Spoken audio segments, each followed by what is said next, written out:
happens if NATO countries just think, you know what, we can't fulfill this right now. We don't have the money. You know, we're not the world's biggest economy like the US is. Realistically, there's much smaller countries who are NATO members.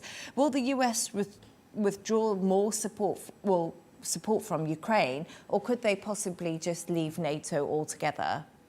Honestly, I don't really see the US leaving NATO altogether, but definitely if this commitment is not met, or whatever commitment they decide to settle on, which is probably halfway through. We know Trump's deal-making style.